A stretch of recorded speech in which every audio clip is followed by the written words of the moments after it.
Hello everyone, welcome to defence वाला unit of physics वाला। My name is Danish Zafar और मैं आपके सामने आया हूं आज नाइन्थ लेक्चर लेके आपके प्यार में।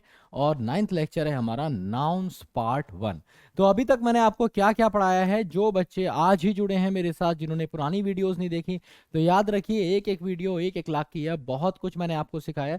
अभी तक हम सिलेबस में क्या क्या कवर कर चुके हैं, अगर आपको याद हो, ऑक्सिलरी वर्ब्स हमने कवर किया है, कॉजेटिव वर्ब्स हमने कवर किया है, उसके बाद टेंसेस हमने कवर किया है, सब्जेक्ट वर्ब अग्रीमेंट भी हमने कवर कर लिया है। और अब हम जा रहे हैं एक नए टॉपिक पे, नाउन्स पे। बहुत सारी दुविधाएं हैं, बहुत सारे तुम्हारे मन में डाउट्स हैं कोर्स को लेके, सिलेबस को लेके। आज मैं सबसे पहले वो आपके दूर करने वाला हूं, क्योंकि बहुत सारे बच्चों ने कमेंट बॉक्स में बहुत ही अलग अलग बातें भी मुझसे बोली कि सर कोर्स कब तक कंप्लीट होगा, नहीं होगा क्या। यार देखो, मेरी जिम्मेदारी है तुम्हारा कोर्स कंप्लीट कराना, और मैं आपको ना एक प्लान के तहत आगे लेके चल रहा हूं। ऐसा नहीं है that we are just flowing with the flow, कुछ भी आके मैं पढ़ा रहा हूं। मैंने पूरा सिलेबस आपका प्लान कर रखा है। ऐसे समझ लीजिए कि 15 मैं आपके साथ शेयर भी कर देता हूं। अभी मैं आपको रूट वर्ड्स करा रहा हूं। आज मैंने थोड़े वर्ड्स भी बढ़ा दिए हैं। आज मैंने वो कैप के 10 वर्ड्स आपके लिए कर दिए, नेक्स्ट क्लास से 10 वर्ड्स कर दिए हैं वो कैप के। ठीक है, तो कोशिश करेंगे हम 7 से प्लस वर्ड्स अब हम करें, लेकिन तरीका यही होगा। पहले मैं थोड़े रूट वर्ड कवर करूंगा, रूट वर्ड कवर करने के बाद मैं आपको एंटोनिम्स और सिनोनिम्स कराऊंगा।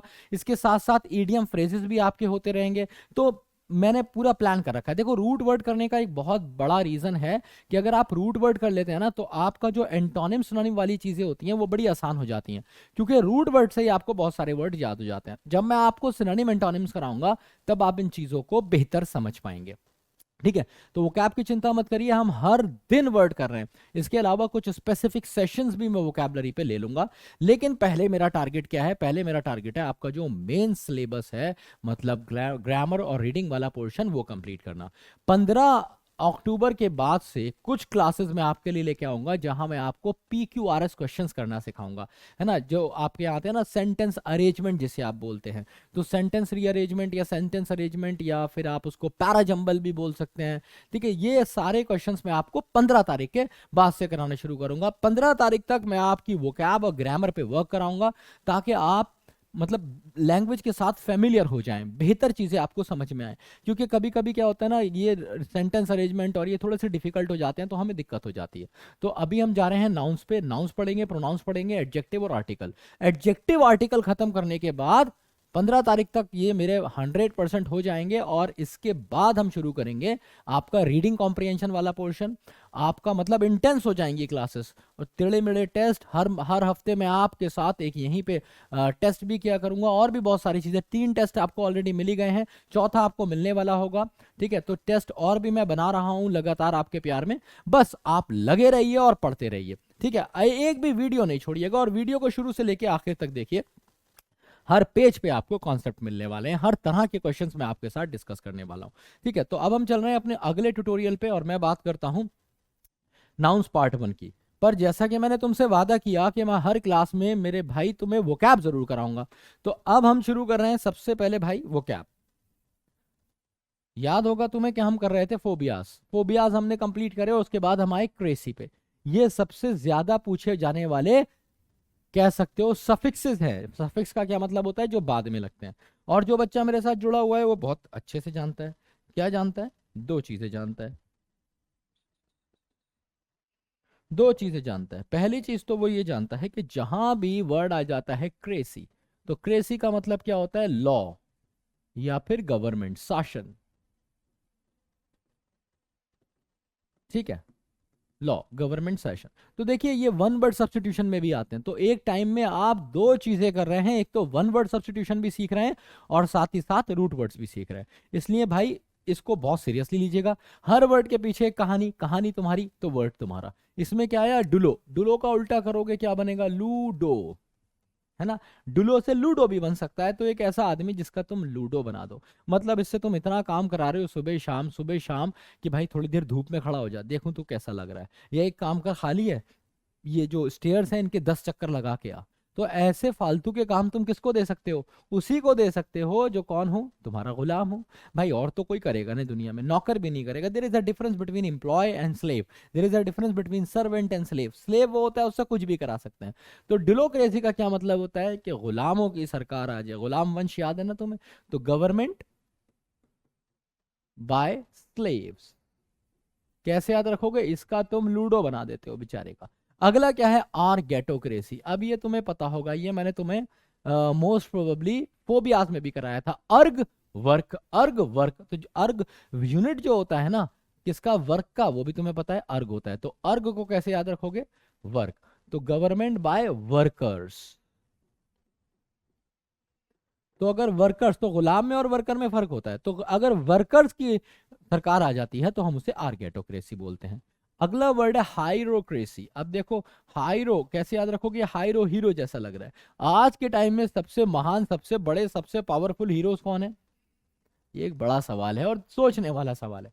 अगर आप गौर करेंगे तो आप पाएंगे कि जितने भी प्रीस्ट हैं, पंडित, मौलवी, पादरी, इन लोगों की बड़ी बात है ना? अगर इनको कुछ भी हो जाता है तो मतलब तुम्हें पता है कि बहुत दंगे भी हो सकते हैं। तो ये बड़ा सेंसिटिव मैटर है, मैं ज्यादा नहीं बोलूंगा। बड़ी सीधी सी बात यह है कि समाज में सबसे ज्यादा, सबसे बड़े हीरो कौन है? सबसे ज्यादा लोग किसे फॉलो करते हैं? बाबा, पंडित, मौलवी, पादरी, ये सब। तो हायरोक्रेसी का क्या मतलब है? Government by priest.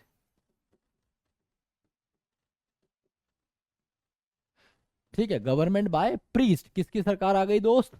पादरियों की सरकार आ गई, मौलवी की, पंडित की सरकार आ गई। अब ये कैसे याद रखोगे? हाजी अली तुमने सुना होगा, हाजी अली की दरगाह है कहाँ पे? मुंबई में।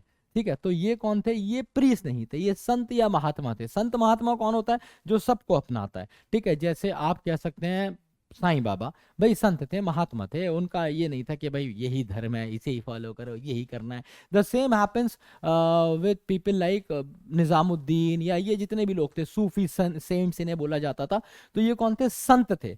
तो क्या डिफरेंस होता है संत में और प्रीस्ट में? याद रखिए, तो ये हो जाएगा आपका, अभी बताता हूं, गवर्नमेंट बाय सेंट्स, संतों की सरकार। ये फर्क होता है कि जो प्रीस्ट होता है वो किसी स्पेसिफिक धर्म का होता है, और उसके अंदर आपको कट्टरवाद के भी थोड़े से अंश दिख सकते हैं। वो अपने धर्म को लेके बहुत ज्यादा रैडिकल होता है। लेकिन जब हम बात करते हैं सेंट्स की, ये थोड़ा लीनियंट होता है, ये भगवान में विश्वास करता है और लोगों को अल्लाह, भगवान, किसी को किसी से जोड़ने की कोशिश करता है, बस दैट सिंपल। आगे बढ़ते हैं, स्ट्राटोक्रेसी। ये कैसे याद रखोगे? हाजी अली। और ये कैसे याद रखोगे? हीरो। अच्छा, आगे क्या है? स्ट्राटोक्रेसी। सबसे तगड़ी स्ट्रैटेजी कौन बनाता है? भाई सबसे तगड़ी स्ट्रैटेजी वो बनाता है जिसका सर्वाइवल सबसे ज्यादा मुश्किल होता है। जैसे आर्मी। अब आर्मी को हमेशा स्ट्रैटेजीज बनानी है, हमेशा अलर्ट रखना है, हमेशा देश की रक्षा करनी है। तो कैसे याद रखोगे? स्ट्राटोक्रेसी इज गवर्नमेंट बाय आर्मी। जब किसी से देश नहीं संभलता तो आर्मी आती है। कहते हैं ना, जब राजनीति हो दगाबाज तो जनता मांगे मिलिट्री राज, ऐसे करके एक मिथुन चक्रवर्ती की मूवी थी। तो उस पे मिलिट्री राज, मैं बड़ा छोटा था तो आई यूज टू, मतलब मुझे उसकी फाइट बड़ी अच्छी लगती थी, ऐसे ऐसे लड़ता था।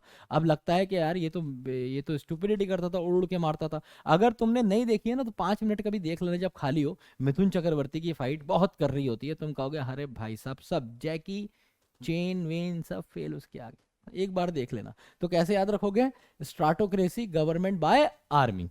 अगला वर्ड क्या? आइसोक्रेसी। आइसो, जैसा मैं वैसे तुम, आई सो, मतलब एक ऐसी सरकार जहां पे तुम्हारे पास, तुम भी प्रधानमंत्री, मैं भी प्रधानमंत्री, है, सब प्रधानमंत्री सबके बराबर हैं, बराबर सबके पास है बराबर के राजनीतिक अधिकार।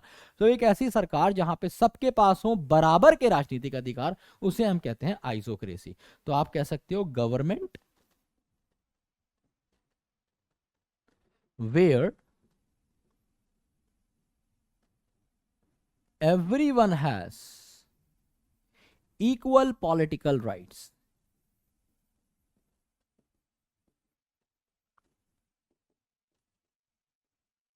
जहां पे सबके पास हो बराबर के राजनीतिक अधिकार। अगला वर्ड क्या है? पीडेंटोक्रेसी। ये बहुत मस्त है भाई। पीडेंट कौन होता है? ये आपके वन वर्ड में भी आता है, तो इसे जरा ध्यान से देख लीजिए, PEDANT।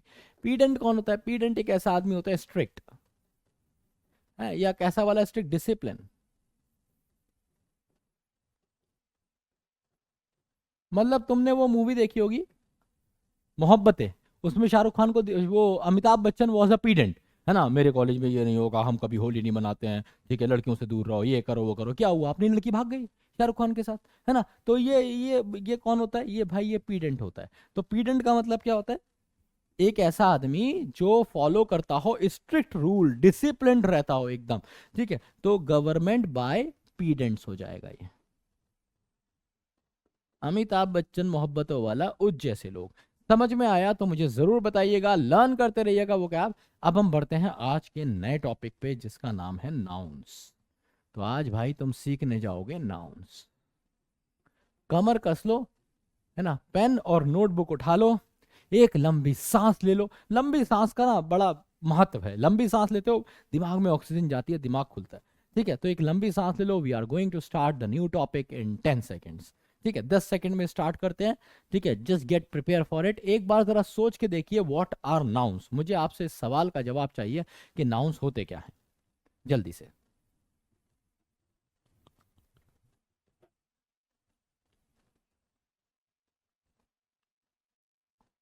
देखो भाई, जो नाउन्स होते हैं ना, नाउन्स, किसी भी चीज की आइडेंटिटी नाउन है। उसे कोई नाम तो दोगे, कोई तो नाम दोगे। वो नाउन जो है वो नाम ही है, ऐसे समझ लो, नाउन इज अ नेम। अब नाउन इज अ नेम तो किस चीज का नाम होगा, पर्सन, प्लेस, थिंग। इसके अलावा कुछ बचा, कुछ बचा तो है ही नहीं। तो बस बड़ी सिंपल सी बात है, नाउन इज अ नेम, ठीक है। अच्छा, इसको हमने क्या कर रखा है, हमने इसे 5 कैटेगरीज में डिवाइड कर रखा है। पहले मैं शुरू के जो 5 मिनट हैं वो बड़े बेसिक है, उसके बाद हम सीधे क्वेश्चंस पे जाएंगे। तो कहाँ कहाँ कर रखा है, सबसे पहले हमारे पास है कॉमन नाउन्स, इसके बाद है भाई हमारे पास प्रॉपर नाउन्स, इसके बाद है हमारे पास कलेक्टिव नाउन्स, इसके बाद है हमारे पास थोड़े से टेढ़े वाले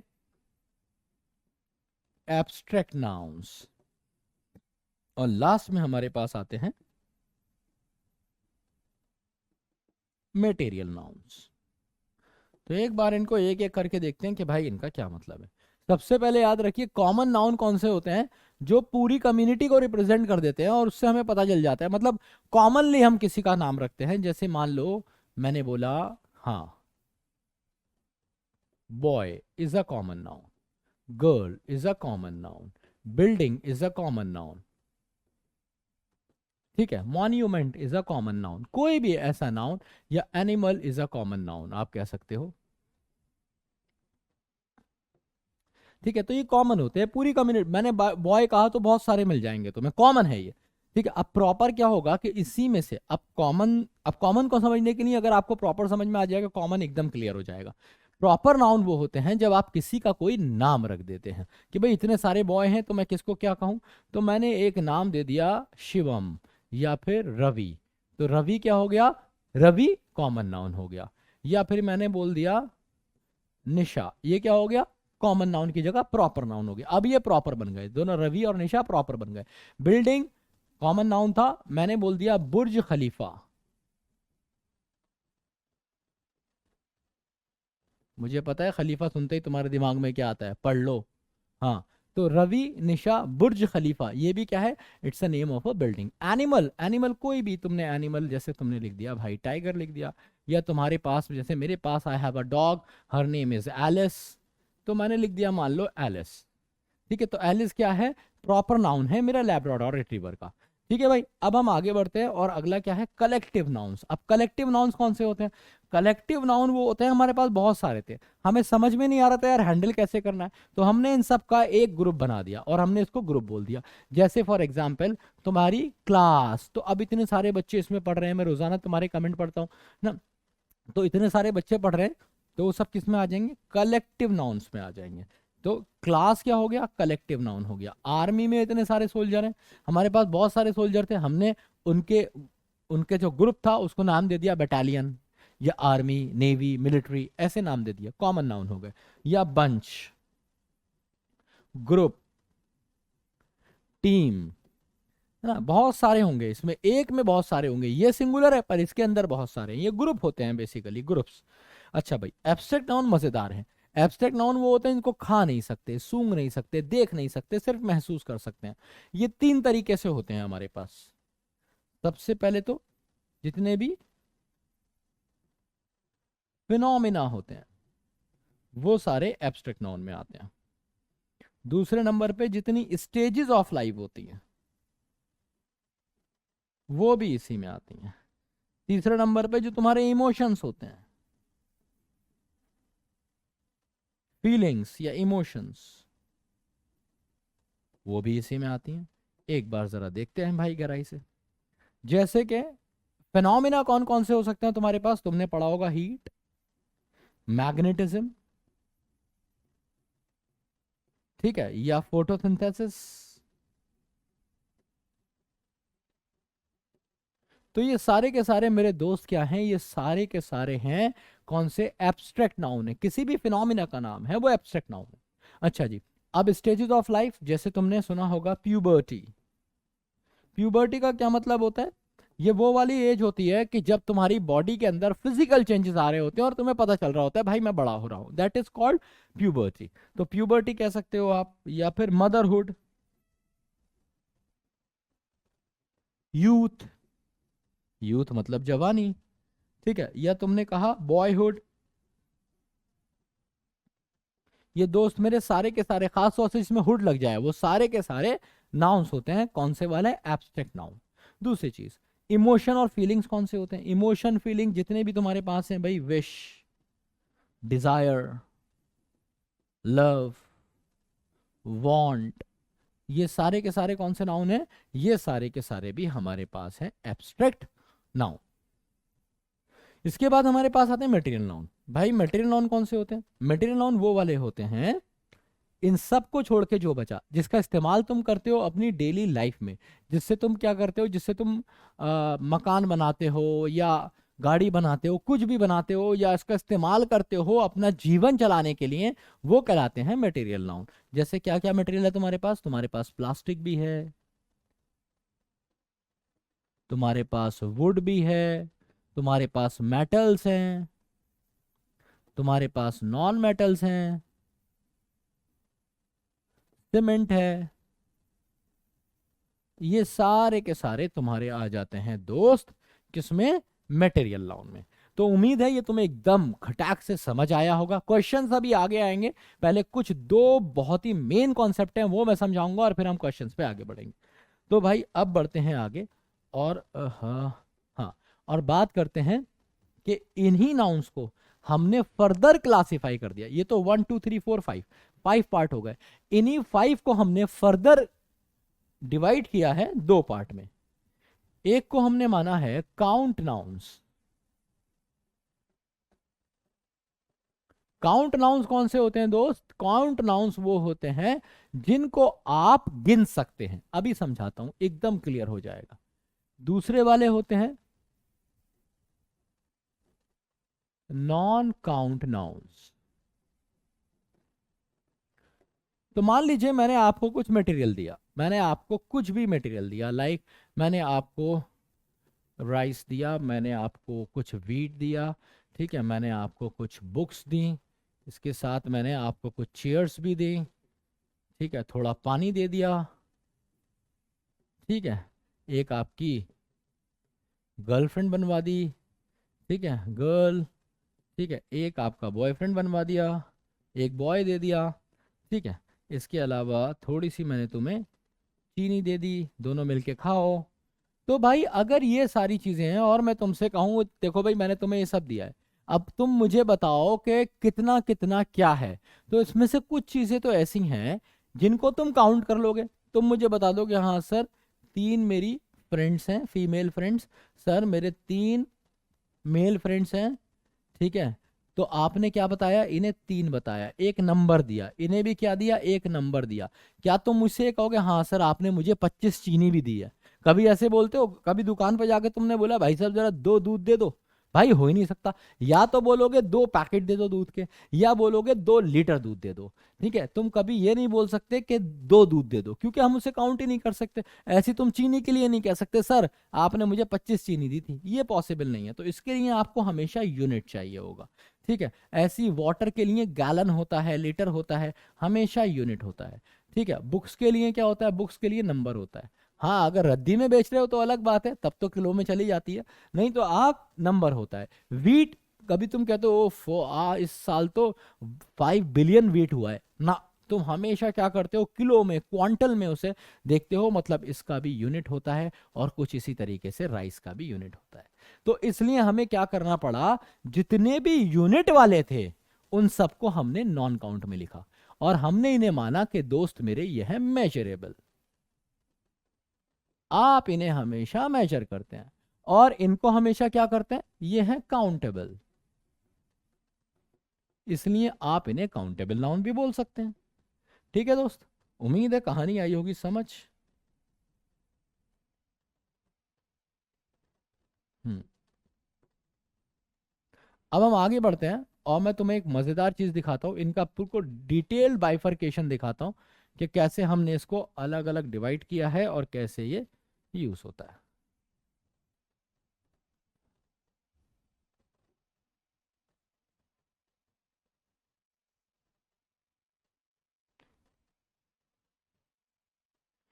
देखिए, सबसे पहली चीज तो ये याद रखिए, इनका होता है नंबर। ठीक है दोस्त, और इसका क्या होता है, इसका होता है यूनिट। दूसरी चीज आप क्या याद रखेंगे, इसके साथ आप यूज कर सकते हैं मैनी या फिर फ्यू, दोनों यूज कर सकते हैं। इसके साथ कभी मैनी फ्यू का इस्तेमाल नहीं करेंगे, इसके साथ आप इस्तेमाल करेंगे मच या फिर लिटिल का। ठीक है, जितने भी नॉन काउंट है उनके साथ मच या लिटिल का इस्तेमाल कर सकते हैं, लिटिल वाटर बोल सकते हो, फ्यू वाटर नहीं बोल सकते। ठीक है, इसके बाद ज्यादातर जितने कॉमन नाउन होते हैं, जितने प्रॉपर नाउन होते हैं, और जितने कलेक्टिव नाउन होते हैं, वो अक्सर आपको काउंट नाउन्स में देखने को मिलते हैं। ऑन दी अदर हैंड, जितने भी एब्स्ट्रैक्ट नाउन होते हैं या फिर मटेरियल नाउन होते हैं, ये सारे के सारे आपको कहां देखने को मिलते हैं, ये सारे के सारे आपको देखने को मिलते हैं, ये सारे के सारे आपको देखने को मिलते हैं किसमें, नॉन काउंट नाउन में। इसके बाद चौथी चीज, इनके साथ आप इनका प्लूरल कर सकते हैं, क्योंकि इनका नंबर होता है, नंबर होता है तो इनका प्लूरल हो सकता है। कैसे, एस या ई एस लगा देंगे आप इनके साथ, तो ये प्लूरल हो जाते हैं। इनके साथ क्या है, आप इनको प्लूरल नहीं कर सकते ऐसे। ठीक है, इनके साथ याद रखिए, डू नॉट यूज एस और ई एस, आप इनके साथ एस और ई एस का भी इस्तेमाल नहीं कर सकते हैं। ठीक है, लेकिन unit can be made plural, unit को प्लूरल किया जा सकता है ना, केजीज हम कह सकते हैं, क्वांटल्स हम कह सकते हैं, लीटर्स हम कह सकते हैं, उसको प्लूरल कर सकते हैं, पर वाटर, राइस, व्हीट, इनको हम प्लूरल नहीं कर सकते। चौथी बात ये हो गई भाई दोस्त। पांचवी बात, पांचवी और मजेदार बात क्या है, नॉन काउंट के नाउन के साथ, काउंट नाउन के साथ, कि इनके साथ प्लूरल वर्ब भी आ जाती है। ठीक है, इसके साथ नहीं आ सकती, यूनिट के साथ आएगी। Unit can take a plural verb.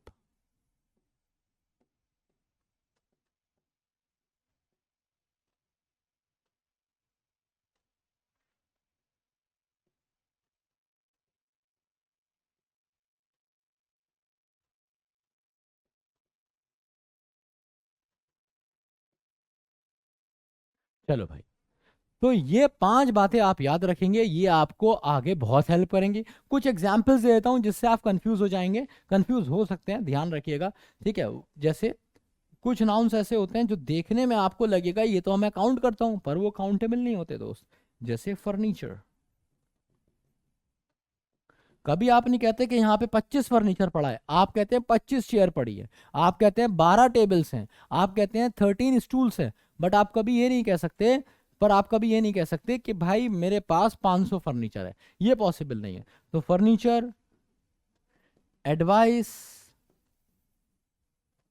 Information, ठीक है, ये सारे के सारे नॉन काउंट नाउन होते हैं, इनके साथ आप एस और ई एस का, ठीक है, इस्तेमाल नहीं कर सकते। सेम इज विद डेटा, कभी तुमने सुना है डेटास, डेटा हमेशा नॉन काउंट नाउन है और आप इसे सिंगुलरली ही यूज करते हैं। ठीक है, ये प्लूरल भी, ये इसका सिंगुलर डेटम भी होता है, वो एक अलग चीज है, हम आगे पढ़ेंगे नाउन की क्लास में। अब हम बढ़ते हैं आगे। तो ये था मेन पोर्शन। क्या बताया मैंने आपको कि हमारे पास मेनली ये 5 तरह के नाउन्स हैं, और इन 5 तरह के नाउन्स को हमने फर्दर क्लासिफाई किया है या डिवाइड किया है इन 2 नाउन्स में, काउंट और नॉन काउंटेबल। इसी के ऊपर आधारित है हमारा पूरा चैप्टर नाउन्स। अब मैं आपको लेके चल रहा हूं क्वेश्चन पे। हर क्वेश्चन को करने के लिए आपको दिए जाएंगे 10 सेकंड का टाइम, क्योंकि रिकॉर्डेड वीडियो है, आप रोक के भी देख सकते हैं।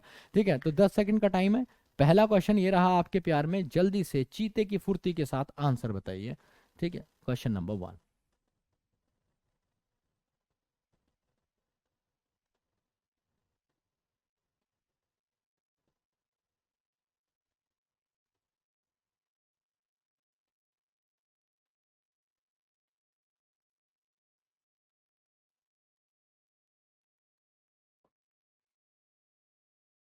देखिए, do you have thousands of money to spend on these pointless things. जब ये क्वेश्चन आता है तो बच्चे को लगता है थाउजेंड्स ऑफ मनी। भाई देखो दिक्कत क्या हो गया ना, ये जो मनी है ना, ये गलत है यहाँ पे, क्योंकि मनी कौन सा नाउन है? मनी है नॉन काउंट नाउन। इसको आप कभी काउंट नहीं करते हो, आप इसे हमेशा मेजर करते हो। कैसे मेजर करते हो दोस्त? जीडीपी से। जिसे तुम काउंट करते हो वो करेंसी होती है। तो आप रुपीस काउंट कर सकते हैं, आप डॉलर्स काउंट कर सकते हैं, ठीक है, या फिर आप यूरो काउंट कर सकते हैं, बट आप मनी काउंट नहीं कर सकते। मनी तो आप मेजर ही करते हैं, मनी का मतलब वेल्थ जैसा होता है। तो यहां पे आप क्या करेंगे? Do you have thousands of money. तो थाउजेंड्स ऑफ, या तो किसी करेंसी का नाम लिख सकते हैं, जैसे मैं कह दूं thousands of dollars, thousands of euro, तो ठीक हो जाएगा। या एक तरीका और है, आप यहां से ये नंबर हटा दिए थाउजेंड, आप क्या कर दीजिएगा कि थाउजेंड्स की जगह आप कर देंगे do you have a lot of. अब ये बिल्कुल सही हो जाएगा। तो दोनों तरीके सही हैं, दोनों ही तरीके सही हैं। अगर एग्जाम में आता है तो आप देखिएगा, हमेशा आप लेफ्ट टू राइट करेक्ट करते हैं। तो आप मनी की जगह कुछ और कर सकते हैं, जो भी ऑप्शन में दिया हो, dollars, euro, depending on the option. But इस सेंटेंस को दो तरीके से ठीक किया जा सकता है। सेंटेंस का मतलब होगा do you have a lot of money, या फिर do you have thousands of dollars. क्या तुम्हारे पास हजारों डॉलर है? किस चीज के लिए? To spend on these pointless things. समझ में आया तो प्यारा सा मुझे जरूर थम्स अप देना, बताना कि कैसा लगा। Next move, next question, here we go. Answer बताइए। एक बार फिर से मैंने आपको दिया है 10 सेकंड का टाइम।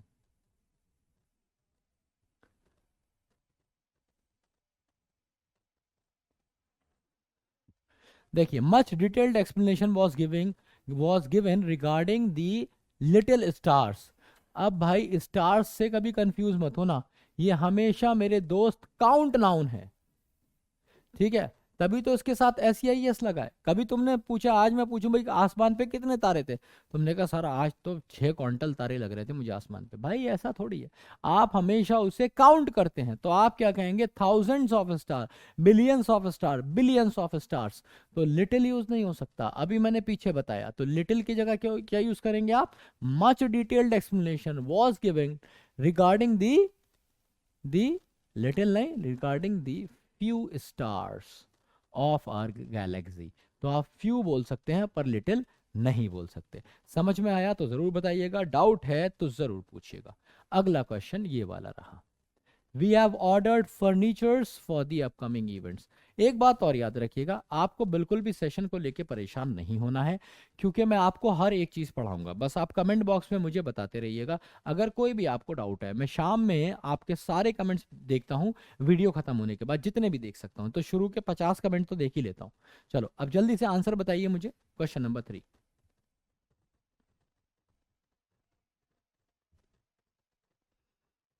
अभी मैंने आपको बताया था भाई फर्नीचर्स कुछ नहीं होता, और ये आपको ये एक क्वेश्चन 4 नंबर दिलाएगा एग्जाम में। तो ये फर्नीचर्स नहीं हो सकता, क्या हो जाएगा दोस्त? फर्नीचर। बस, बस इतना ही से आर्डर था और कुछ नहीं है। We have ordered furniture for upcoming events. तो आंसर क्या हो जाएगा? फर्नीचर्स की जगह furniture. Next question, once again you have 10 seconds to answer it.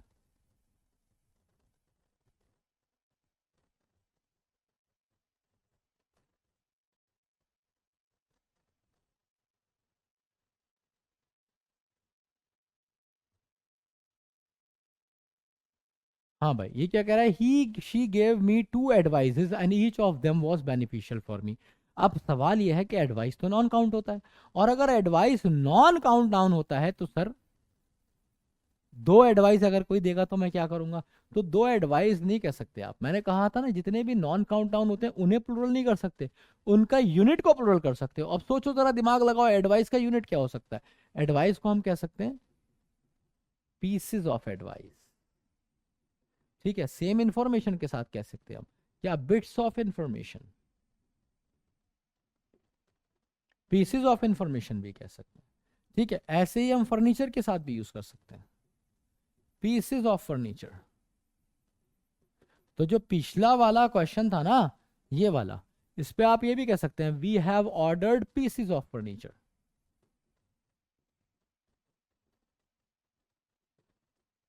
कोई दिक्कत नहीं है, और आप सिर्फ फर्नीचर भी कर सकते हैं, दोनों बिल्कुल ठीक है।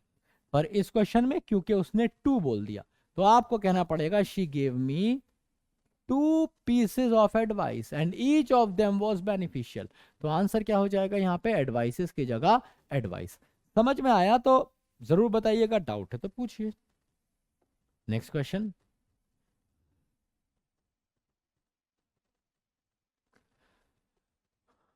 10 seconds once again, take all the time and answer it.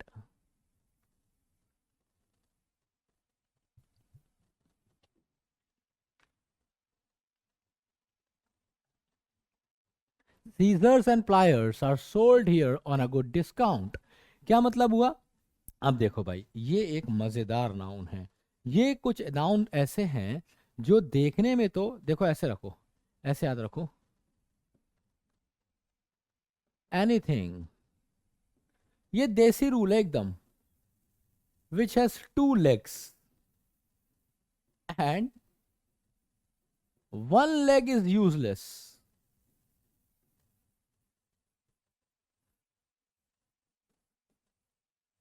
Without the other. क्या मतलब हुआ दोस्त एक बात का? एक चीज की दो टांगे हैं, एक के बिना दूसरी बेकार। आई रिपीट, एक चीज की दो टांगे हैं, एक के बिना दूसरी बेकार, और दोनों टांगे आपस में जुड़ी हुई हैं। And both the legs are joint together. तो आपको क्या करना है?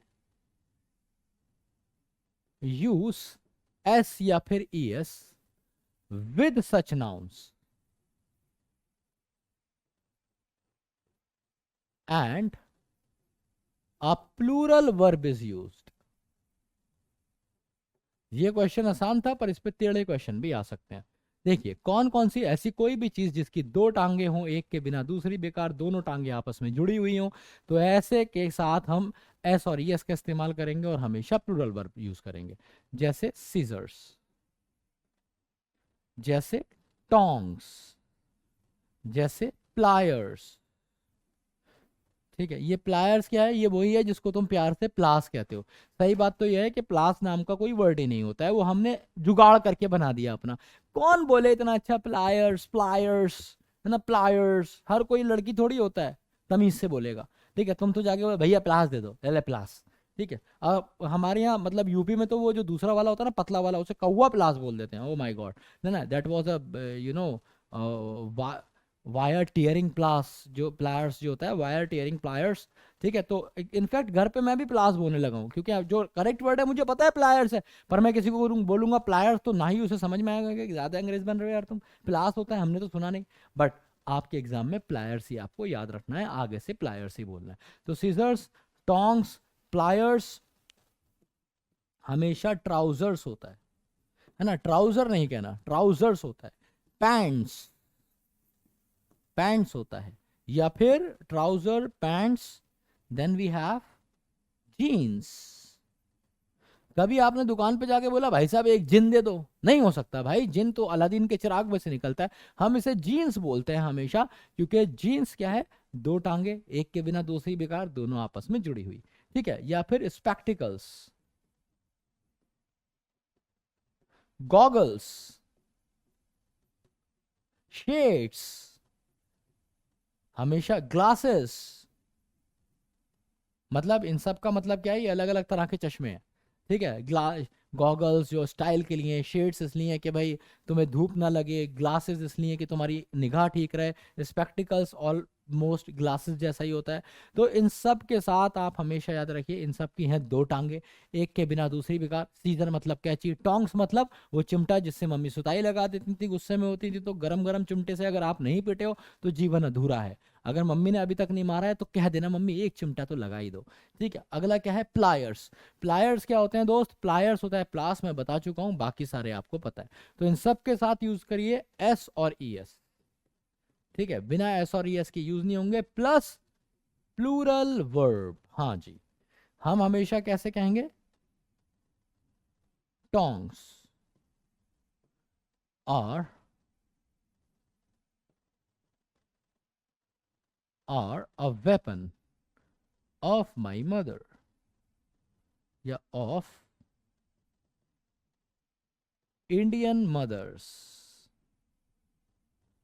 ठीक है भाई, तो हमेशा आप इनके साथ एस और यस का इस्तेमाल करेंगे और वर्ब को प्लूरल रखेंगे। तो ये क्वेश्चन आपके लिए बड़ा ही प्यारा और आसान हो गया। सीजर्स एंड प्लायर्स आर, बिल्कुल सही है, sold here on a good discount. तो sentence is absolutely correct, it has got no error. ठीक है दोस्त, अब चलेंगे अगले क्वेश्चन पे। अच्छा, ये जरूर बताइएगा कि जब आपने मेरे साथ 15 क्वेश्चन अटेम्प्ट करे, आज के कमेंट बॉक्स में मैं ये देखना चाहता हूं कि आपका स्कोर कितना रहा आउट ऑफ 15, मेरे एक्सप्लेन करने से पहले। मेरे एक्सप्लेन करने के बाद नहीं, अब तो तुम्हें पता ही चल गया। ठीक है, नेक्स्ट क्वेश्चन, मतलब जो मैं आपको ये 10 सेकेंड्स दे रहा हूं, इसमें आपने कितना ठीक किया। Go for it, here we have the next question. 10 seconds once again. Three sheep have died in the flood and two have got sick. अब ये एक अलग तरह के नाउन्स है जो मैं आपके लिए लेके आया हूं। तो अलग अलग तरह के नाउन्स है, हर क्वेश्चन पे तुम्हें बहुत सारा कॉन्सेप्ट मिलने वाला है, वो कॉन्सेप्ट लेके जाइएगा। देखिए, कुछ नाउन ऐसे होते हैं जिनके साथ डू नॉट यूज एस और ई एस। ठीक है, इनके साथ एस और एस का इस्तेमाल नहीं होता। ये सिंगुलर भी है और प्लूरल भी है, बट बिना एस और एस के। ये कौन कौन से हैं? ये ज्यादा नहीं है, 3 नाउन है जिन पे क्वेश्चन आता है, डियर, शीप और फिश। देखो, फिश के साथ तो ये है कि अगर आप फिशेस कर देते हैं तो इसका मीनिंग बदल जाता है। फिशेस का क्या मतलब होता है, फिशेस का मतलब होता है वेराइटी ऑफ फिश, भिन्न प्रकार की मछलियां। जैसे मैं कहूं, there are fishes in my aquarium. तो इसका मतलब ये नहीं है बहुत सारी मछलियां हैं, मतलब वैरायटी ऑफ फिश है मेरे एक्वेरियम में, ये मीनिंग होगा इसका। अच्छा, डियर, शीप, फिश, ये हमेशा कैसे रहेंगे, इन्हें यूज करेंगे आप विदाउट एस और ई एस, और इनके साथ बोथ वर्ब्स लग सकती हैं, सिंगुलर भी और प्लूरल भी। अब देखो, जब इसने यहां पे बोल दिया थ्री, तो थ्री तो बिल्कुल सही है, शीप्स नहीं हो सकता। शीप्स को खोपचे में लेके काट देंगे और लिख लेंगे क्या, sheep. So 3 sheep have died, बिल्कुल सही है। इसके साथ प्लूरल वर्ब भी आएगी। क्यों आएगी भाई प्लूरल वर्ब, क्योंकि आगे थ्री है ना। वन होता तो अलग बात थी। जैसे मैं कहूं, a deer was hunted by the tiger. तो अब ये बिल्कुल सही है, आर डियर बोला तो वर्ब सिंगुलर आ गई। ठीक है, या जैसे मैं बोलूं, sheep are often exploit or often exploited for their wool। अब देखो, लिखा मैंने शीप है पर उसे सेंटेंस को पूरा प्लूरली लेके गया हूं। शीप के साथ मैंने यूज करा are.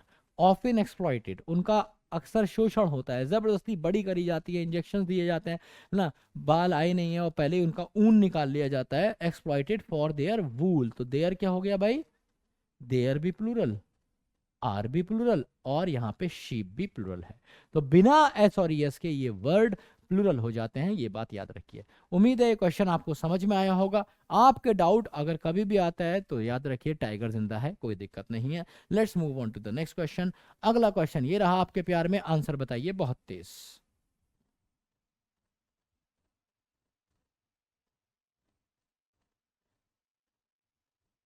I saw the criminal tied with iron and he was pulled to the prison. अभी पीछे आपने क्वेश्चन देखा होगा वो पेंट वाला, जहां मैंने पेंट्स कर दिया। तो तुम सोच रहे होगे सर मैं तो आज तक पेंट ही पहन रहा था, मैं तो आज तक पेंट बोल रहा था, आपने पेंट्स कर दिया। कोई बात नहीं है, अभी ठीक करता हूँ। एक बात याद रखो, क्या? देयर आर सर्टेन नाउन्स, इनका मीनिंग क्या होता है? There are certain nouns, the meanings of which change, जिनके मीनिंग बदल जाते हैं। कब? if s or es is used after them। अगर आप इनके बाद s या es लगा दें तो ये प्लूरल नहीं होता, बस इसका मीनिंग बदल जाता है।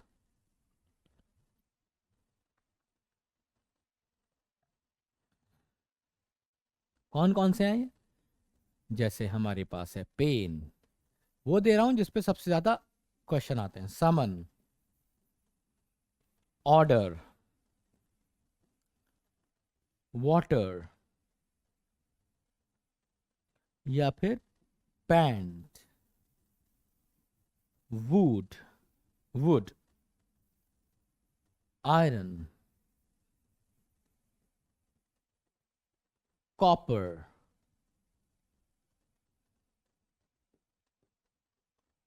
शॉर्ट, और भी बहुत सारे। पर सबसे ज्यादा क्वेश्चंस आपको इन पे देखने को मिलेंगे, इन 5 पे।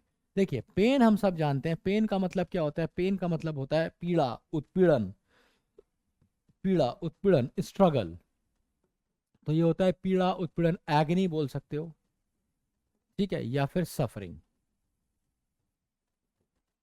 लेकिन मेरे भाई, हाँ पहले इनके मीनिंग में बता देता हूँ। समन का मतलब क्या होता है? समन का मतलब होता है किसी को बुलाना। जैसे फॉर एग्जाम्पल कोई दिक्कत आ जाती है आज कहीं पे भी, ठीक है, तो हम क्या करते हैं? वी समन अ मीटिंग, हम एक मीटिंग बुलाते हैं, ठीक है। तो समन का क्या मतलब होता है? समन का मतलब होता है टू कॉल, या फिर गैदर करना, इकट्ठा करना, लोगों को बुलाना। ऑर्डर आपको पता ही है क्या होता है, वाटर, पेंट, ये सारे आपको पता है। अब अगर आप पेन के साथ एस लगा देंगे, पेन्स कर देंगे, तो मतलब क्या हो जाएगा? अगर आप लिखते हैं पेन्स, तो पेन्स का मतलब होता है दोस्त स्ट्रगल। स्ट्रगल जानते हो? संघर्ष। जहां जैसे फॉर एग्जाम्पल अगर आप एनडीए की तैयारी कर रहे हैं तो जरा सोच के देखिए कि आपको पेन होगा या फिर आपको पेन्स होगा। अरे सीधी सी बात है, पेन्स होगा, स्ट्रगल कर रहे हो आप, संघर्ष है आपका वो। ऐसा थोड़ी है कि आज मैंने बहुत पढ़ा है पूरा बदन टूट रहा है, ऐसा नहीं होता, ठीक है। तो पेन नहीं कहेंगे आप, पेन्स कहेंगे। ऐसी समन का जब आप करते हैं समन्सेस,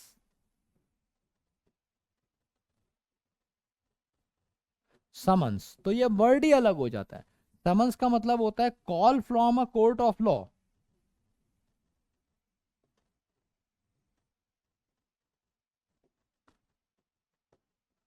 फॉर एग्जाम्पल आपका चालान कटा, ठीक है, 10-15 हजार का बड़ा चालान कटा दिल्ली में, और आपने क्या किया? उस चालान को भरा नहीं। तो जब आप उस चालान को नहीं भरेंगे, कुछ दिन बाद आपके पास कोर्ट से समन्स आ जाएंगे। समन्स का मतलब है कोर्ट ने बुलाया है, आओ हम बताते हैं तुम्हें, नहीं करा तुमने चालान जमा। तो क्या मतलब होगा?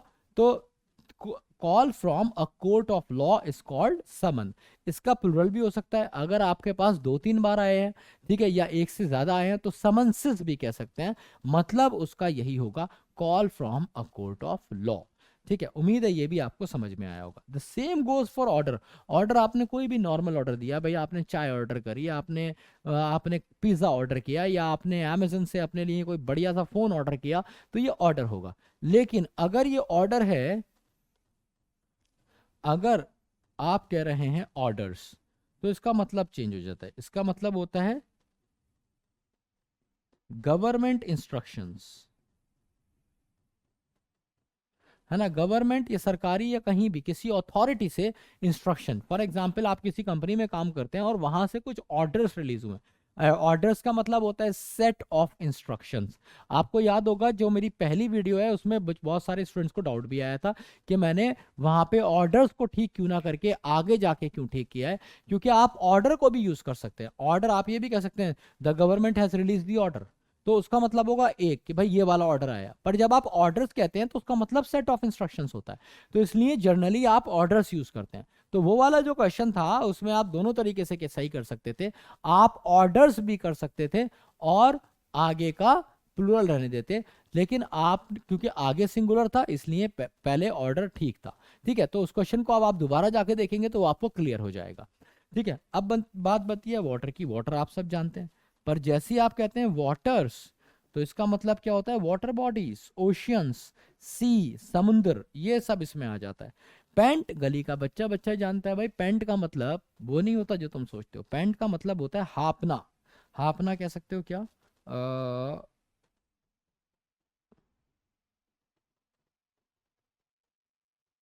To struggle for breathing. जैसे हम कहें the dog was painting, the dog was painting, कुत्ता हाफ रहा था। पर जैसे ही आप बोल देंगे पैंट्स, कहानी बदल गई दोस्त।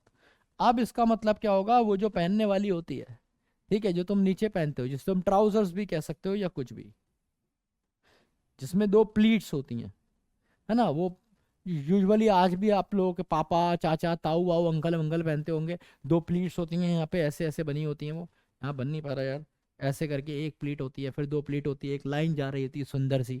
ठीक है, वो अंकल लोग पहनते हैं, बड़ी बड़ा मतलब उन्हें रहता है ना, क्या जबरदस्त क्रीस आ रही होती है उनकी, ये सब उन्हें बड़ा अच्छा लगता था। ठीक है, तो वो लोग पहनते थे। अच्छा, वुड क्या होता है, वुड आप सब जानते हैं लकड़ी, है ना। पर जब आप कह देंगे वुड्स, तो वुड्स का मतलब क्या होता है, वुड्स का मतलब होता है भाई मेरे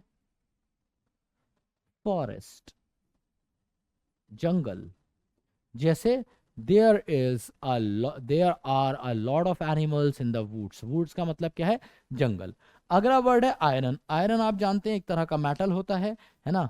और जो आयरन्स है, आयरन्स का मतलब होता है हथकड़ियां, बेड़ियां, फेटर, फेटर या फिर चेन्स, शैकल्स भी बोलते हैं, SHACKLES। तो शैकल्स, फेटर, फेटर क्या होगा, FETTER, फेटर। तो फेटर, चेन्स, शैकल्स, ऐसा कुछ भी आप यूज कर सकते हैं आयरन के लिए। कॉपर गली का बच्चा बच्चा जानता है, कॉपर का मतलब होता है एक तरह का मेटल। और जैसे ही आप बोलते हैं भाई कॉपर्स, तो कॉपर्स का मतलब क्या होता है, कॉपर्स का मतलब होता है कॉइन्स, सिक्के। ठीक है, शॉर्ट छोटा,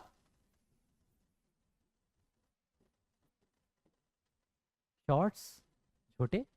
दिल्ली नहीं आए कभी, दिल्ली आओ तुम, तुम्हें दिल्ली में देखेंगे बहुत सारी लड़कियां, खास तौर से जो नॉर्थ ईस्ट वाली हैं, उनका ड्रेसिंग सेंस बहुत, मुझे तो बहुत मस्त लगता है भाई। ठीक है, और वो लोग अक्सर अक्सर आपको ज्यादातर शॉर्ट्स में मिलते हैं। तो शॉर्ट्स का मतलब क्या होता है, जिन्हें आप बॉक्सर्स भी कह सकते हो।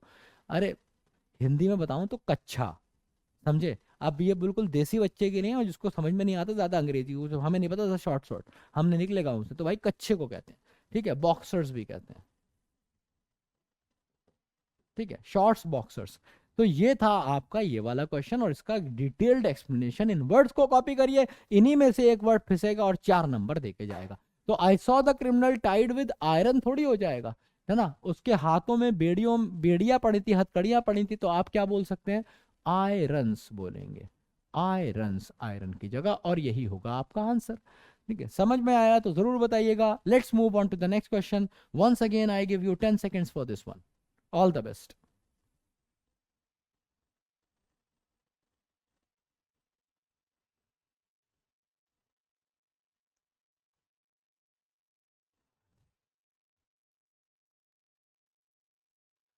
Okay, so the question says the police, after collecting all the necessary information, has finally executed the operation successfully. Hmm. तो मैंने आपको कितने सारे नाउन बता दिए।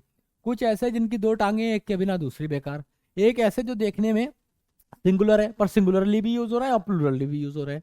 इसके अलावा कुछ मैंने ऐसे दिखाए जो आपने देखा कि ये वाले जो थे पीछे वाले एस लगा दिया, मीनिंग बदल गया। फिर अब एक ये वाले नाउन आ गए। ये कैसे नाउन है? These nouns seem singular, singular लगते हैं, but they are plural in use. ये नाउन मेरे भाई देखने में तो तुम्हें सिंगुलर लगेंगे पर ये हमेशा प्लूरल हैं। कौन से हैं दोस्त? Police, public,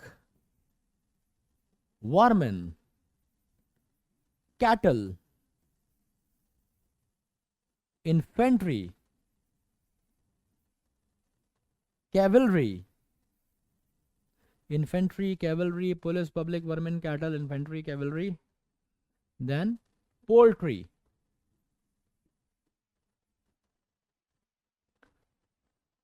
then gentry, people,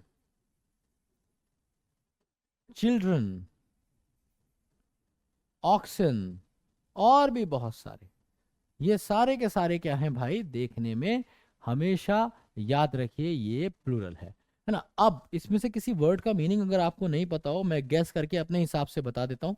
ठीक है, तो फटाफट बता देता हूँ, सभी के बता देता हूँ। देखो भाई, पुलिस का मतलब पता है, पब्लिक का पता है, वर्मिन का क्या मतलब होता है? वर्मिन होते हैं small insects.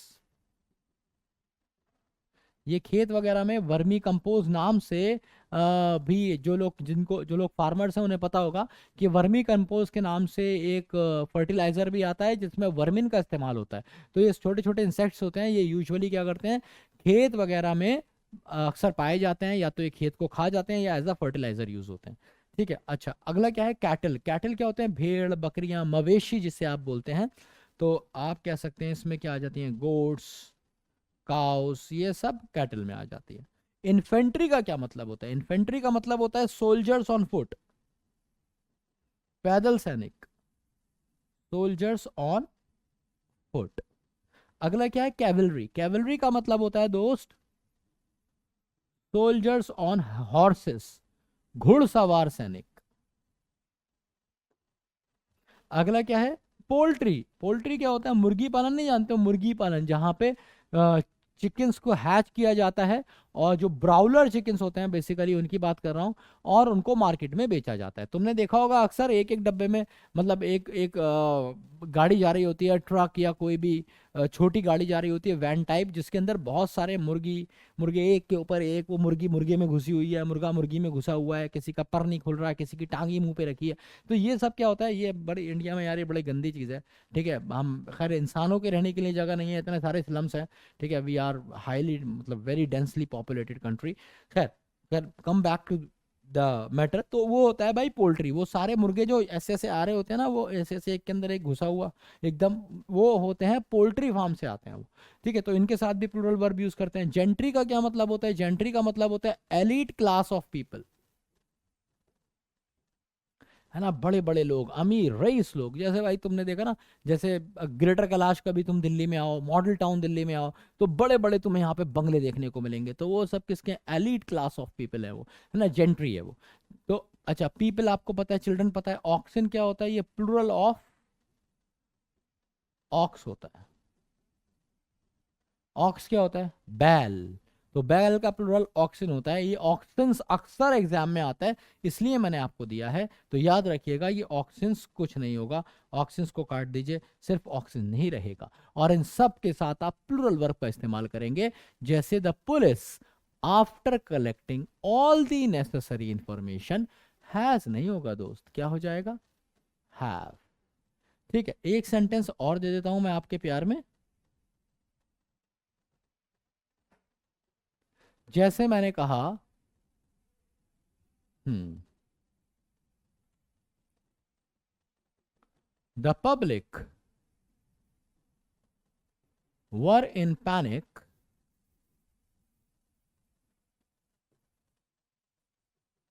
due to the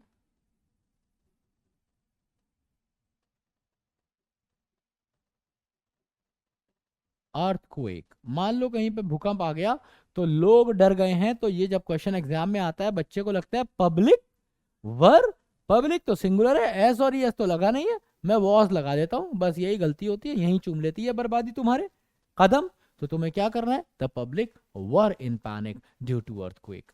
समझ में आया तो जरूर बताइएगा, डाउट है तो पूछ लीजिएगा। ये था हमारा क्वेश्चन नंबर 8। इसमें मैंने एक नया कॉन्सेप्ट आपको बताया कि इन वर्ड्स को याद रखिएगा, एस और एस इसमें नहीं लगेगा, ये दिखेंगे आपको सिंगुलर पर हैं कैसे, प्लूरल। ठीक है, next question. Once again, you have 10 seconds to answer it.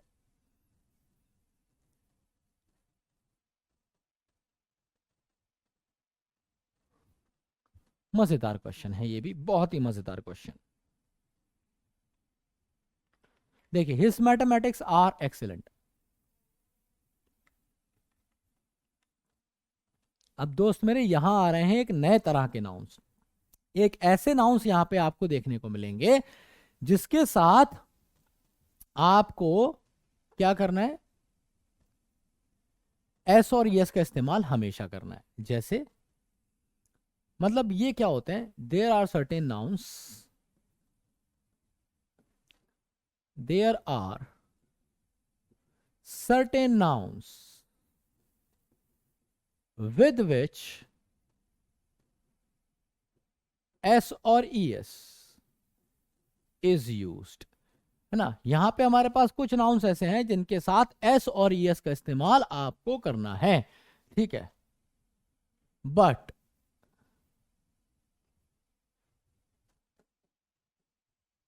They take a singular word,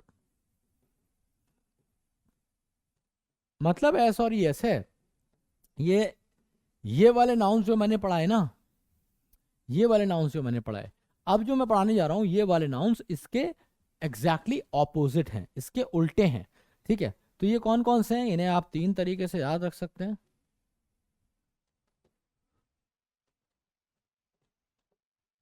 ठीक है।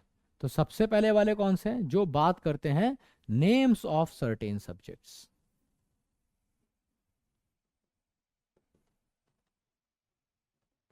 कुछ सब्जेक्ट्स के नाम हैं।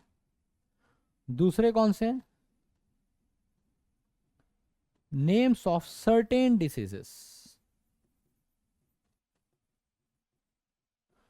कुछ बीमारियों के भी नाम हैं। इसके अलावा जो तीसरे हैं वो है नेम्स ऑफ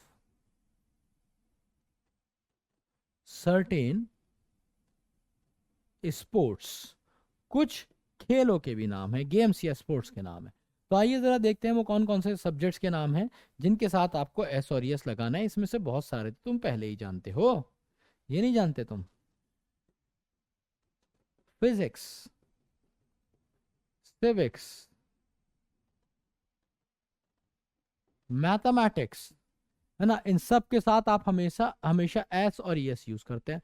पॉलिटिक्स, बट आप इनके साथ एक बात याद रखिए, इनके साथ एक बात आप क्या याद रखेंगे, एक बात आप ये वाली याद रखेंगे कि when these nouns are used with possession,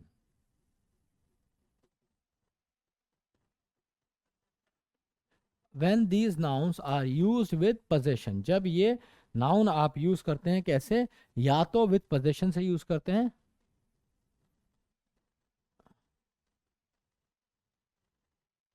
और they mean something else than a subject.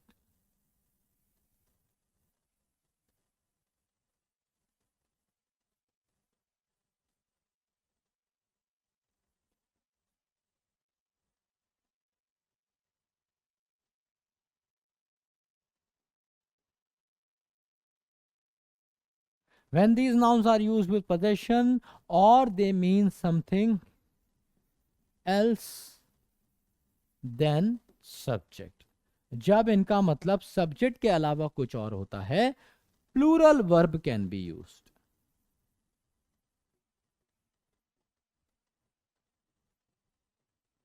तब आप प्लूरल वर्ब का इस्तेमाल कर सकते हैं। मैं आपको दिखाता हूं एग्जाम्पल। जैसे मैंने कहा, जैसे मैंने कहा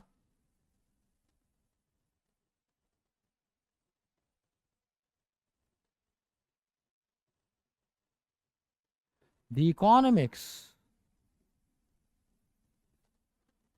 ऑफ द कंडीशन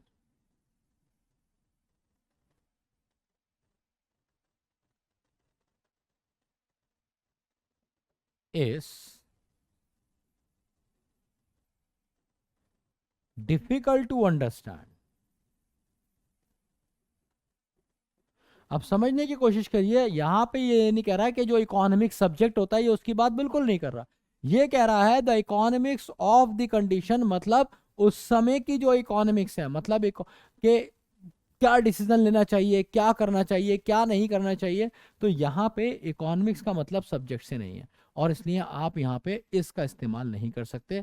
आप क्या करेंगे, आर करेंगे। ऐसा क्वेश्चन आपको एग्जाम में मिलेगा 4 नंबर के लिए। जैसे ये वाला है, हिज मैथमेटिक्स आर एक्सीलेंट। भाई बिल्कुल सही है ना। इज एक्सीलेंट आप नहीं कह सकते, इज गलत हो जाएगा, क्योंकि यहाँ पे मैथमेटिक्स का क्या मतलब है, यहाँ पे मैथमेटिक्स का मतलब है कैलकुलेशन। ये सब्जेक्ट की बात नहीं कर रहा। वो ये नहीं कह रहा कि उसका सब्जेक्ट अच्छा है, सब्जेक्ट अच्छा नहीं होता। सब्जेक्ट के अंदर की जो चीजें होती हैं, जैसे कैलकुलेशन, ठीक है, या फिर इंग्लिश में आप कह सकते हो फ्लुएंसी, वोकैबुलरी, ऐसा कुछ। तो his mathematics are excellent and that's why he can solve any question easily. तो इसमें जाएगा नो एरर। समझ में आया तो बताइएगा, डाउट है तो पूछिए। अच्छा, दूसरे कौन से होते हैं, नेम्स ऑफ सर्टेन डिसीजेस, कुछ बीमारियों के नाम। जैसे कौन कौन सी बीमारियां हैं आपके पास, मीजल्स। मीजल्स जानते हो, छोटी माता निकल आती है ना, वो झाड़ फून फूस करते थे, जिसे कहते थे छोटी माता या चिकन पॉक्स, ऐसा कुछ कहते थे, दैट इज कॉल्ड मीजल्स। या फिर mumps, measles, mumps, diabetes, tuberculosis, ठीक है, रिकेट्स। रिकेट्स क्या होता है यार, ये एक हड्डियों की बीमारी होती है रिकेट्स। इसके अलावा एक और भी बहुत सारी हैं, एक और लिख देता हूँ, शिंगल्स। ये जो शिंगल्स होती है ये एक बीमारी होती है, स्किन डिसीज होती है। तो ये सारे के सारे देखने में आपको प्लूरल रखेंगे, एस या ई एस इनके साथ लगा हुआ है, पर हमेशा और हमेशा और हमेशा याद रखिए, आप इनके साथ यूज करेंगे कैसी वर्ब, सिंगुलर वर्ब। आगे बढ़ते हैं, नेम्स ऑफ सर्टेन स्पोर्ट्स, कुछ स्पोर्ट्स के नाम। अब तुमने सुना होगा ना, बिलियर्ड्स, हमेशा एस और ई एस लगाओगे पर उसे सिंगुलरली यूज करोगे। ये बिलियर्ड्स क्या होता है, स्नूकर की टेबल पे खेला जाने वाला गेम है, बिलियर्ड्स। या फिर चेस, या फिर और क्या क्या हो सकता है, बिलियर्ड्स, चेस, एथलेटिक्स, जिम्नास्टिक्स, ठीक है, या टेनिस। तो ये सारे के सारे वर्ड देखने में आपको लग रहे होंगे कैसे, प्लूरल, पर याद रखिए इनके साथ हमेशा सिंगुलर वर्ब का इस्तेमाल करेंगे। जैसे एथलेटिक्स इज, ना कि आर। या फिर gymnastic has been very famous in foreign countries, तो आपको हैज यूज करना होगा, ना कि हैव। ये पूरा अगर आपको क्लियर हुआ, इसके नोट जरूर बनाइएगा। देखो कितनी मेहनत से मैं बोर्ड सजाता हूँ, सब चीजें अलग अलग पेन से लिखता हूँ, अलग अलग कलर से। रीजन क्या है कि आप नोट्स बनाए, नोट्स बनाएगा चीता सीखेगा। Next question, question number 10, answer बताइए बहुत तेज चीते की फुर्ती के साथ।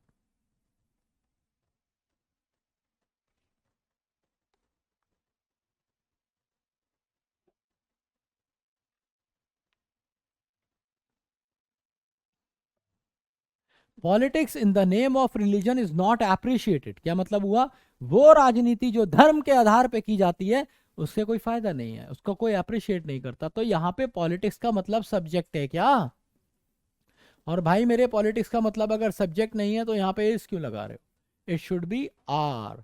तो it should be politics in the name of religion are not appreciated. आप अक्सर न्यूज़पेपर वगैरह में ऐसा देख सकते हैं और आपको इसके साथ इस भी देखने को मिलता है। बट जब हम बात करते हैं एकेडमिक्स की, जब हम बात करते हैं एग्जाम के परस्पेक्टिव से, तो याद रखिए इनके साथ आप प्लूरल वर्ब का ही इस्तेमाल करते हैं। So politics in the name of religion are not appreciated is the correct one. तो इसकी जगह आपने किया आर। समझ में आया हो मुझे बताइएगा, डाउट है तो पूछिए। Next question, question number 11th. Once again you have 10 seconds to answer it.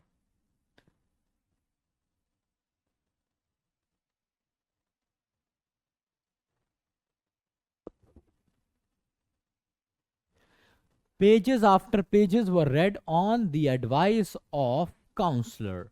अब मजेदार बात क्या है यहां पे, याद रखिए कभी भी आपको कोई नाउन दिखे और नाउन के साथ दिख जाए कोई प्रेपोजिशन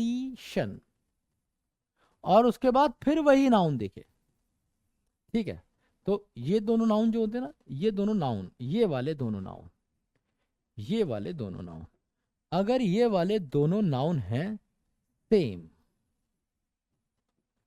ठीक है, फॉर एग्जाम्पल यहां पे भी पेजेस है और यहां पे भी पेजेस है, या फिर यहां पे भी कोई टाउन्स, यहां पे भी टाउन्स है, तो आप क्या करेंगे, और यहां पे कोई प्रेपोजिशन है, यहां पे कोई प्रेपोजिशन रखिए, तो याद रखिए ये दोनों नाउन्स जो होंगे, ये वाला नाउन भी और ये वाला नाउन भी, ये दोनों नाउन हमेशा सिंगुलरली यूज होंगे।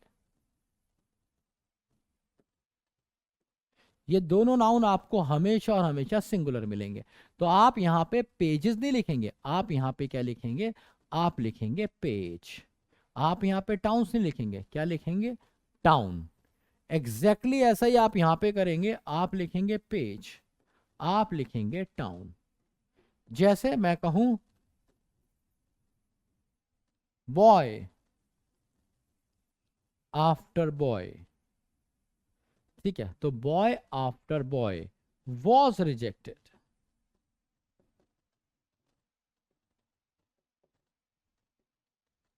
In the interview. समझ आई दोस्त बात। तो ऐसे ही पेजेस आफ्टर पेजेस आप नहीं कहेंगे, आप क्या कहेंगे, पेजेस आफ्टर पेजेस की तरह जगह पेज आफ्टर पेज। तो क्या मतलब हुआ, पेज आफ्टर पेज वर नहीं was read on the advice of the counsellor. तो it should be page after page, ना कि पेजेस आफ्टर। तो ये एक छोटा सा कॉन्सेप्ट है, आप याद रखिए कि जब भी कोई दो नाउन आ रहे हैं और दोनों नाउन सेम है ना, जैसे boy after boy, page after page, door to door, ठीक है, या फिर टाउन टू टाउन, ऐसा कुछ है, तो ये टाउन टू टाउन रहेगा, ये प्लूरल नहीं रहेगा, टाउन्स टू टाउन। ये बड़ा छोटा सा कॉन्सेप्ट है, पर ये आपको 4 मार्क्स दिलाएगा आपके एग्जाम में। Let's move further, here we have the next question. ये वाला तो बता दोगे, ये वाले तो तुम्हारे लिए एकदम पप्पी क्वेश्चन हो गए। अभी मैंने आपको सिखाया था there is a difference between pen and pens. जब आप कहते हैं पेन्स तो आपका मतलब होता है स्ट्रगल, संघर्ष।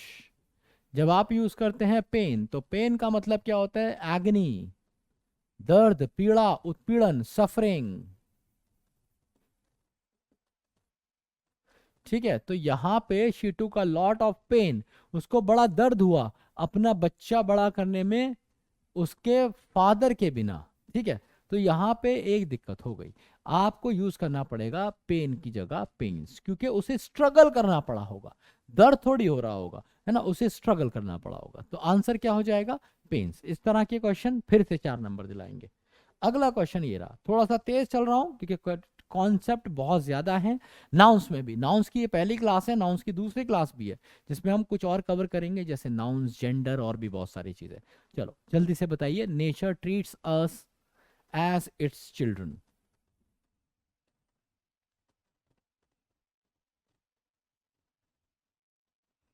नाउन्स जेंडर का मैंने नाम लिया और नाउन्स जेंडर पे क्वेश्चन आ गया। तो नाउन जेंडर पे क्वेश्चन क्या है, देखो हमारे पास दो ही चीजें हैं, या तो स्त्रीलिंग या पुल्लिंग।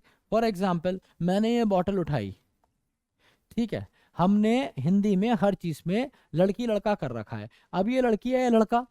लड़की है। कैसे पता? भाई उछाली या उछाला, तो बॉटल उछाली या उछाला, तो बॉटल मैंने क्या करी, बॉटल उछाली, तो उछाली मतलब लड़की थी। अगर मैं ये ढक्कन खोल दूं और मैंने ढक्कन उछाला, तो भाई मेरे ढक्कन उछाला या उछाली? ढक्कन उछाला। तो हमने बेजान चीजों का भी बना रखा है, हर चीज में, जूता जूती, ठीक है, हर चीज में भाई, हर चीज का। मतलब ये भी हुआ मेरे साथ कि मैं कहीं गया, किसी ने मुझसे कहा कि दही बड़ी खट्टी है। हैं? दही खट्टी है?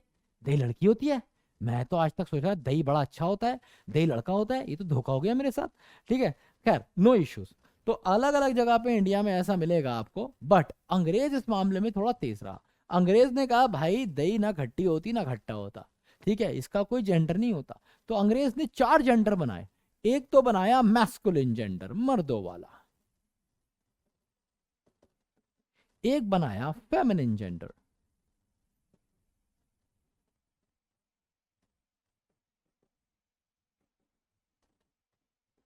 एक उसने बनाया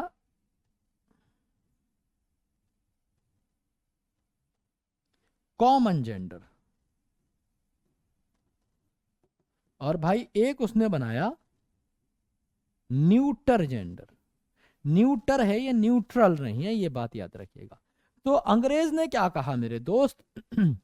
अंग्रेज ने कहा वो सारी चीजें जिनको देखते ही लग जाए ओ हो ये तो लड़का ही होगा, वो मैस्कुलिन में आ जाएंगे। भाई जैसे ब्रदर, जैसे अंकल, जैसे फादर, सिस्टर, या कोई भी लड़की। तो भाई बड़ी सीधी सी बात है, कभी तुमने कहा है लो मेरे भैया आ गई, भैया आ गई तुम बोलोगे नहीं, क्योंकि भैया तो पता है लड़का है। फेमिनिन कौन से होते हैं? जिनको देखते ही पता चल जाए, जैसे सिस्टर, जैसे मदर, जैसे आंट, ठीक है, या फिर कुछ भी।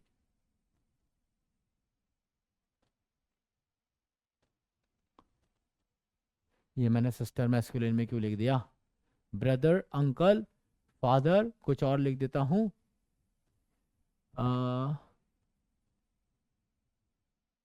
हाँ नेफ्यू, और यहां पे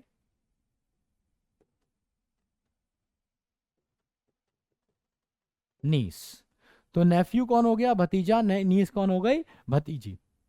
ठीक है भाई। अब वो सारी चीजें जो कोई भी हो सकता है, लड़की भी हो सकती है, लड़का भी हो सकता है, उसको रखा गया कॉमन जेंडर में। जैसे डॉक्टर, भाई क्या पता लड़की है या लड़का है। या फिर टीचर,